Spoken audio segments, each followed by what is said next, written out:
Today we will be reading Numbers 11 through 13. Now the people complained about their hardships in the hearing of the Lord, and when he heard them, his anger was aroused. Then fire from the Lord burned among them and consumed some of the outskirts of the camp. When the people cried out to Moses, he prayed to the Lord, and the fire died down. So that place was called Taberah, because fire from the Lord had burned among them. The rabble with them began to crave other food, and again the Israelites started wailing and said, "If only we had meat to eat! We remember the fish we ate in Egypt at no cost. Also the cucumbers, melons, leeks, onions, and garlic. But now we have lost our appetite. We never see anything but this manna." The manna was like coriander seed and looked like a resin. The people went around gathering it and then ground it in a hand mill or crushed it in a mortar. They cooked it in a pot or made it into loaves, and it tasted like something made with olive oil. When the dew settled on the camp at night, the manna also came down. Moses heard the people of every family wailing at the entrance to their tents. The Lord became exceedingly angry, and Moses was troubled. He asked the Lord, "Why have you brought this trouble on your servant? What have I done to displease you, that you put the burden of all these people on me? Did I conceive all these people? Did I give them birth? Why do you tell me to carry them in my arms, as a nurse carries an infant? As to the land you promised on oath to their ancestors. Where can I get meat for all these people? They keep wailing to me, 'Give us meat to eat.' I cannot carry all these people by myself. The burden is too heavy for me. If this is how you are going to treat me, please go ahead and kill me.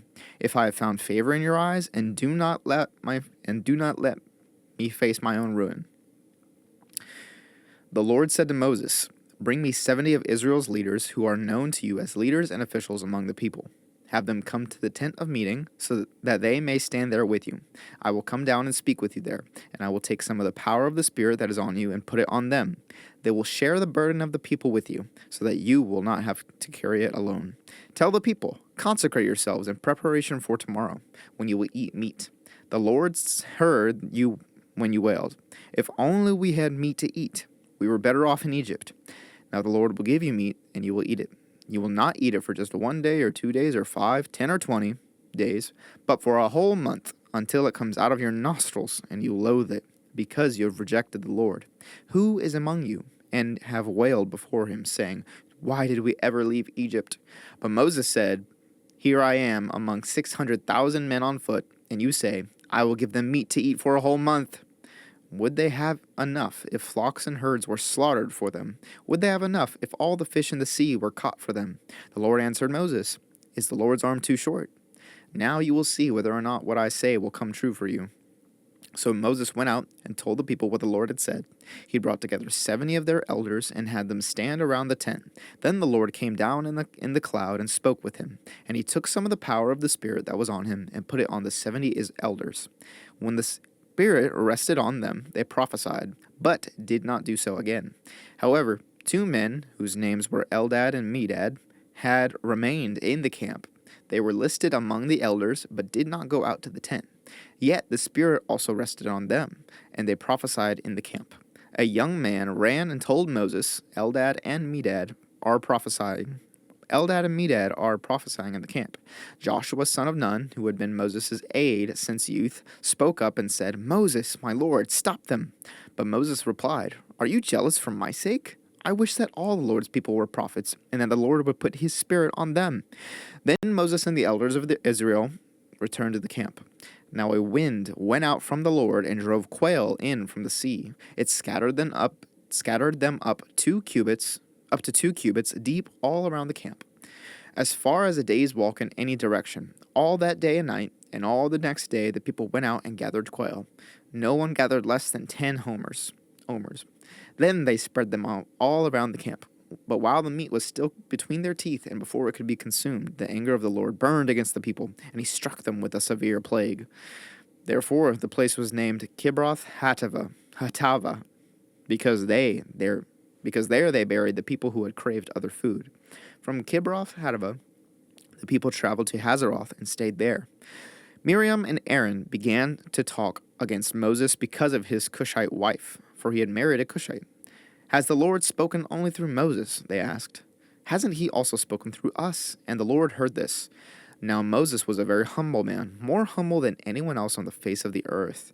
At once the Lord said to Moses, Aaron, and Miriam, come out to the tent of meeting, all three of you. So the three of them went out. Then the Lord came down in a pillar of cloud. He stood at the entrance to the tent and summoned Aaron and Miriam.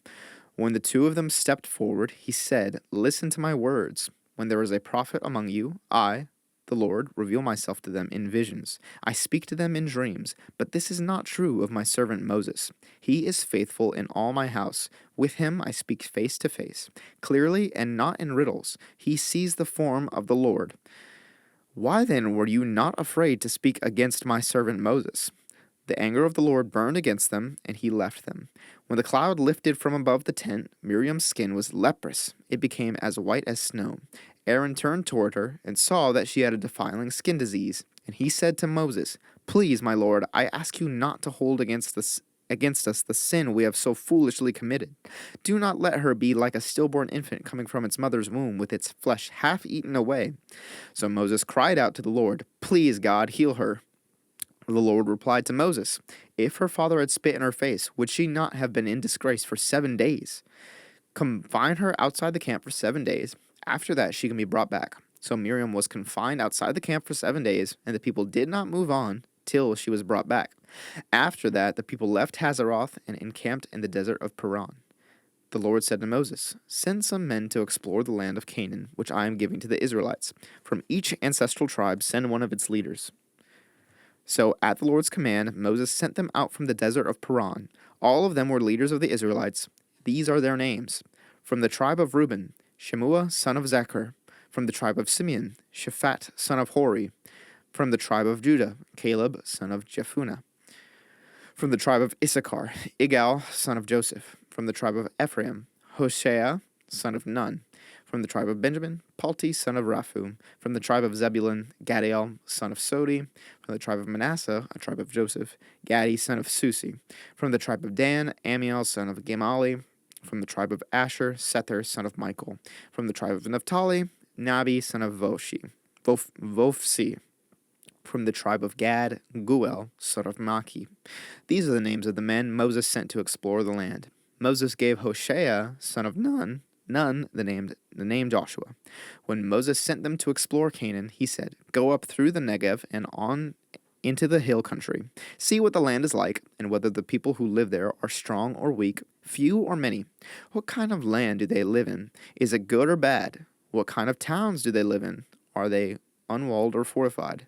How is the soil? Is it fertile or poor? Are there trees in it or not? Do your best to bring back some of the fruit of the land. It was the season for the first ripe grapes.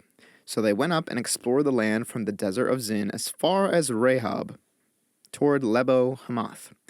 They went up through the Negev and came to Hebron, where Ahiman, Sheshai, and Talmai, the descendants of Enoch, lived. Hebron had been built 7 years before Zoan in Egypt. When they reached the valley of Eshcol, they cut off a branch bearing a single cluster of grapes. 2 of them carried it on a pole between them, along with some pomegranates and figs. That place was called the Valley of Eshcol, because of the cluster of grapes the Israelites cut off there. At the end of 40 days, they returned from exploring the land. They came back to Moses and Aaron and the whole Israelite community at Kadesh in the desert of Paran. There they reported to them and to the whole assembly and showed them the fruit of the land. They gave Moses this account. We went into the land to which you sent us, and it does flow with milk and honey. Here is its fruit. But the people who live there are powerful, and the cities are fortified and very large. We even saw descendants of Anak there. The Amalekites live in the Negev, the Hittites, Jebusites, and Amorites live in the hill country, and the Canaanites live near the sea and along the Jordan. Then Caleb silenced the people before Moses and said, we should go up and take possession of the land, for we can certainly do it. But the men who had gone up with him said, we can't attack those people. They are stronger than we are. And they spread among the Israelites a bad report about the land they had explored. They said, the land we explored devours those living in it. All the people we saw there are of great size. We saw the Nephilim there. The descendants of Anak come from the Nephilim. We seemed like grasshoppers in our own eyes, and we looked the same to them.